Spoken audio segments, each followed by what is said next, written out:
लोग हैं उनसे पता करते हैं कि ये भीटा स्थल है, भीटा गांव है और यहाँ पे एक भी यादव जाति के लोग नहीं। तो हम उनसे कारण पूछते हैं कि आखिर ऐसा क्या है कि यहाँ पे हर जाति के लोग हैं लेकिन यादव जाति के लोग नहीं है, ऐसा क्या कारण है। तो कारण के रूप में वो बताते हैं कि बहुत समय की पहले की बात है कि यहाँ पे यादवों की बस्ती रहती थी। ये जो पूरा भीटा आप देख रहे हैं, ये पूरे जंगल एरिया, बताते हैं कि किसी समय यहाँ पे यादवों की बस्ती थी और उस बस्ती में बताते हैं कि एक समय एक ग्वाला थे, वो अपने जानवर को चरा रहे थे तो उन्होंने एक बहुत पुराना, बहुत ही विशालकाय अजगर देखा जी। और वो इतना विशाल था कि उसका आधा धड़ पहाड़ के अंदर था और आधा धड़ जमुना नदी के किनारे पे था, वो पानी पी रहा था। तो जब वो देखा तो वो बड़ा चकित हो गया, परेशान हो गया। तो उस अजगर ने उस आदमी से कहा, ऐसी कहानी मैं बता रहा हूँ, ये वास्तविकता नहीं है, कहानी जो प्रचारित किया गया है, जो हमको सुनने में उसके बारे में बता रहे हैं। तो उस अजगर ने उस आदमी से कहा कि जाओ, तुम्हें जो मांगना है वो मांगो, लेकिन मेरे वास्तविक रूप के बारे में किसी से मत कहना। अगर तुम किसी से कहोगे तो तुम्हारे वंश का सत्यानाश हो जाएगा और एक भी तुम्हारे जाति के लोग यहाँ पे कभी रहने नहीं पाएंगे। ऐसी कहानी बताया गया। तो वो आदमी 2-4 दिन, 10 दिन, महीने, 2 महीने शांत रहा, लेकिन एक दिन अपने पत्नी से बता दिया। उसकी पत्नी ने पूरे गांव में बता दिया और बताने की वजह से सारे अगल बगल के लोगों ने मिलकर उस अजगर को मार दिया। तो उस अजगर ने मरते समय उसको श्राप दे दिया कि जाओ, कभी आज के बाद कभी भी यहाँ पे यादव जाति के लोग निवास नहीं कर पाएंगे। तो ऐसी कहानी प्रचारित किया गया है। तो ये जो कहानी को जिस माध्यम से बताया जाता है, इस कहानी के बताने के पीछे क्या तर्क हो सकता है, उसके संदर्भ में आप क्या कहना चाहेंगे? पीछे हमारा ये तर्क है कि जैसे ये बताया गया कि तब से यहाँ पे कोई यादव निवास नहीं कर पाए, इसका मतलब ये है कि बल्कि उस अजगर की कहानी के पीछे मकसद ये है कि दुश्मनों ने उस कहानी का प्रचारित किया ताकि वास्तविक चीज़ें लोगों को पता न चल सके, भ्रमित किया जाए। जैसे बहुत सारे आप प्राचीन ग्रंथों में देखेंगे, बहुत सारी चीज़ें कहानी को किस तरीके से, जैसे विष्णु ने 3 कदम में पूरी पृथ्वी आकाश पाताल नाप लिया, ये चीज़ें गलत है। उसी तरीके से यहाँ जो कहानी प्रचलित किया गया है वो भी पूरी तरीके से है। जी सर, जैसे हमारा कोई साथी हमारे इस वीडियो के माध्यम से स्थान पे आना चाहता है तो उस आने के लिए क्या स्थान के बारे में अगर कोई भी साथी अगर यहाँ पे आना चाहता है तो आप प्रयागराज इलाहाबाद जिला देख रहे हैं। तो इलाहाबाद से लगभग ये जो स्थल है 25 किलोमीटर दूरी पे है।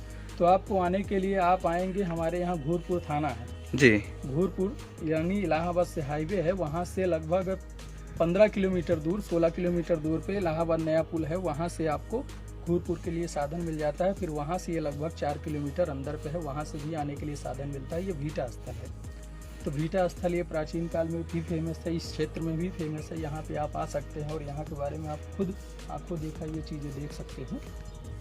तो ये सर यहाँ जैसे कि अभी हम देख रहे हैं जो छोटे छोटे क्या कहते हैं ईंटों के माध्यम से, कमरों के माध्यम से क्या बनाया गया है, इसके इन सब सार बनाने के पीछे का मकसद और उद्देश्य है क्या था, ये कितना पुराना हो सकता है? आप यहाँ के लोकल के रहने वाले हैं तो आप इसके बारे में थोड़ा। अभी ये जो खंडहर आपको दिखाई दे रहा है ये तो एक किले का प्रमाण प्रतीक होता है कि जैसे कि हम घर बनाते हैं तो हम स्तंभ बनाते हैं, जी इस तरीके से जब बड़ा महल बनाएंगे तो बड़ी महल, बड़ी दीवारें बनाएंगे, तो इसीलिए बड़े बड़े स्तंभ बनाए गए हैं। तो ये लगता है कि प्राचीन काल का बहुत बड़ा किला है। अभी पुरातत्व विभाग ने इसकी खुदाई को रुकवा दिया था जी, तो खुदाई रुकवा दिया, अभी फिर से उन्होंने मरम्मतीकरण का कार्य शुरू कर दिया है। ये बहुत सारे लोग मरम्मतीकरण का कार्य कर रहे हैं।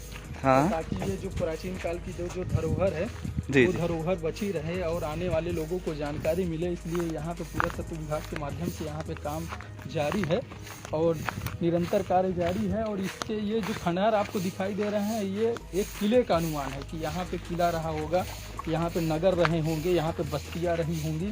क्योंकि अभी और जगह पे आप घूमें तो बहुत सारे अवशेष आपको मिलेंगे, पत्थर के टुकड़े मिलेंगे, बड़े बड़े पत्थर के टुकड़े मिलेंगे, ऐसे पत्थर के टुकड़े मिलेंगे कि आप देख के अचंभव मानेंगे कि इस तरह का पत्थर आज के समय में ईंटें मिल ही नहीं सकती, हो ही नहीं सकती। आप अगर पूरे पहाड़ में अगर भ्रमण करेंगे तो ये लगभग 4 किलोमीटर के दायरे के अंदर का ये पूरा पहाड़ है, जिसको पुरातत्व विभाग ने अपने अंदर में ले करके इसको इकट्ठा कर दिया है, मतलब उसको घेरावटी कर दिया है कि ताकि बाहरी लोग यहाँ पे ना आ सके।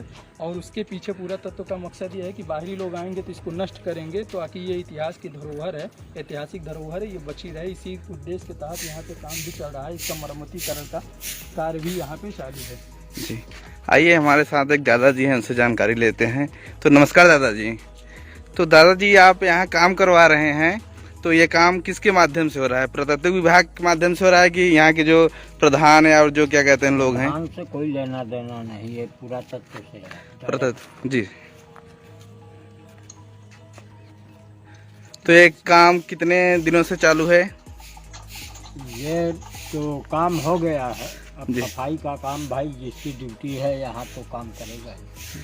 तो हम आपसे और भी जानना चाहेंगे, आप बुजुर्ग हैं, इस क्षेत्र के लोकल के ही रहने वाले हैं आप, हमें लगता है।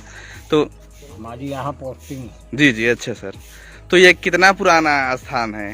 ये 5000 वर्ष पुराना है जी, 5000 वर्ष बहुत पुराना है एक प्रकार से कहा जाए तो। ये बुद्धिस्ट स्थल है जी जी ये। और आपका सारनाथ जी।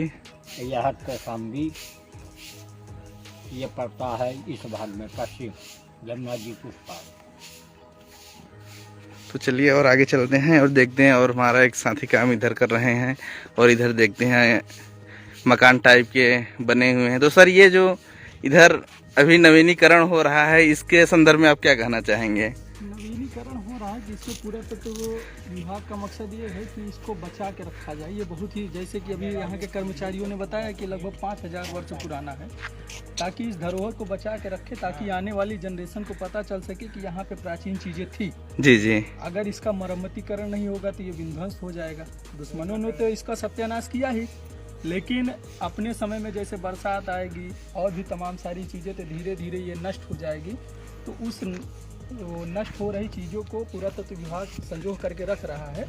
इस वजह से यहाँ पे मरम्मतीकरण का कार्य चल रहा है। जैसे अभी यहाँ के पोस्टल कर्मचारी ने बताया कि 5000 वर्ष पुराना है, और हमने आपको बताया कि प्राचीन काल में ये वत्स नगर यानी मिर्ज़ापुर कौशाम्बी का क्षेत्र और ये इलाहाबादी क्षेत्र, और इन्होंने बताया कि जो कौशाम्बी में सारनाथ है और इलाहाबाद का अभी प्रेजेंट में ये भीटा और कौशाम्बी में जाएंगे एक और बौद्धिक स्थल है, ये तीनों अपने समय के एक थे। यानी इससे पता चलता है कि जितनी प्राचीनता सारनाथ की है और जितनी प्राचीनता कौशाम्बी में बौद्धिक स्थल की है, उतनी ही प्राचीनता यहाँ भीटा में जो बौद्धिक स्थल निर्माण है उसकी भी ये प्राचीनता अपने आप में साबित होती है कि ये भी उसी समय का प्राचीन बौद्ध काल का बौद्धिक स्थल रहा है। जिसके खंडहर, आपसे ये खंडहरों से पता चलता है कि कितने प्राचीन रहे हैं, बहुत पुराने हैं। इस तरीके के पत्थर आपको कहीं पर भी नहीं देखने को मिलेंगे जितने प्राचीन ये हैं। बहुत सारी चीज़ें अभी आपको चलेंगे, पत्थरों के जो पहाड़ है उसमें बुद्ध की मूर्तियाँ बनाई गई हैं, और उसको उसमें इस तरीके से कुदेड़ दिया गया है, तोड़ दिया गया है, जी जी। तोड़ दिया गया है, जिसको आपको पता ही नहीं चलेगा कि ये बुद्ध जी की मूर्ति है कि किसकी मूर्ति। लेकिन उनके लाटों से, उनके बाल से, उनके भी बहुत सारे ऐसे चीज़ें जैसे बुद्ध जी से, तो उनसे पता चल देगा कि ये बुद्ध की ही मूर्तियाँ हैं। आपको दिखाएंगे आगे चल के, अभी आप देखेंगे। ये तो पूरा, क्योंकि हमारे क्षेत्र का एरिया है, हमको तो यहाँ के बारे में हर चीज़ पता है, तो ये सारी चीज़ें हैं। चलिए, तो सर हम आपसे एक अनुरोध करना चाहेंगे कि जो अभी आप और बगल में स्थान बता रहे हैं, सुजावन दे और जो, हाँ, तो हम चाहते हैं कि आप अपना थोड़ा कीमती समय उस स्थान के लिए भी दें, ताकि हमारे लोगों को इस स्थान के बारे में अधिक से अधिक जानकारी हो सके। जो लोगों को इतिहास के बारे में इंटरेस्ट है और अपने धरोहर के बारे में, उनके बारे में, उन चीज़ों के बारे में भी उनको पता चले।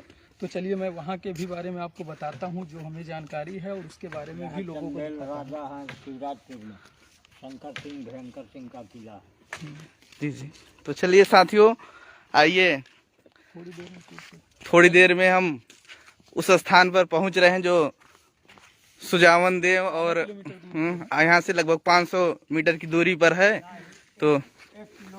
तो हम लोग चलने वाले हैं और लगभग 10 मिनट के बाद उस